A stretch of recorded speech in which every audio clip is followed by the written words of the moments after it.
forecast with meteorologist Max Logano.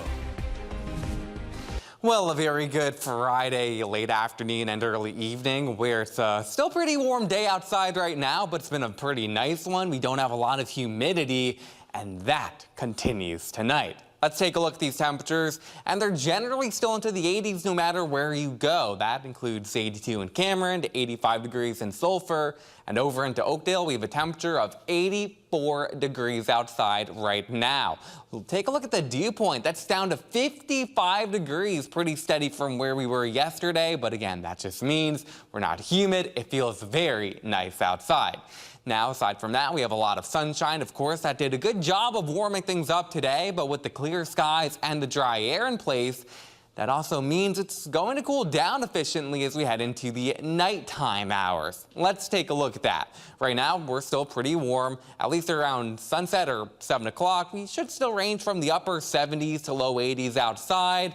After that, though, these temperatures fall back even more. So it's going to be a good evening for any evening plans. Then as we are getting towards tomorrow morning, I almost said waking up tomorrow morning. I'm not sure if everybody is going to be up at 7 o'clock or so tomorrow morning. I will not, but if you are, these temperatures will range from the low to mid 60s. A couple spots north of the interstate could still get closer to the 60-degree mark. Then the rest of the day tomorrow looks very similar to today.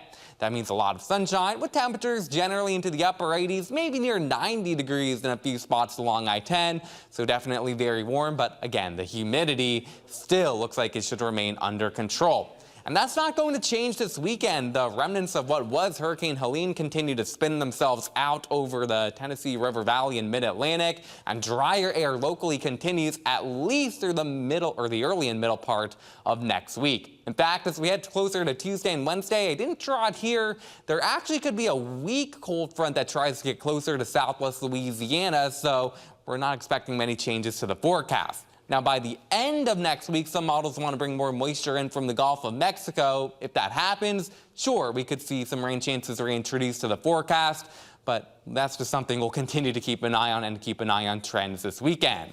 Here are the remnants of Helene still over basically Kentucky right now, although the rain extends a wide ways away from where the center was.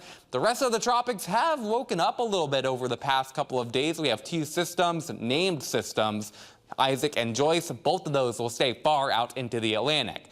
What we are watching, though, is again the Western Caribbean, where we could see some slow tropical development as we head into the later part of next week. But it's still far too early to say, for one, if anything forms from that at all, two, where it would go and how strong it would become. So we have a lot of time to watch that. We get to enjoy a nice evening tonight, nice weather this weekend with highs near 90 degrees, but lows still in the 60s. Each night, Cynthia. Ooh, looking forward to that, huh? I know. I got to roast some marshmallows or something. Maybe it's too early for that. That's a good idea. It's going to be cool enough later on tonight. Now we're going to toss it to the busiest man in the studio right now. Matt? That's right.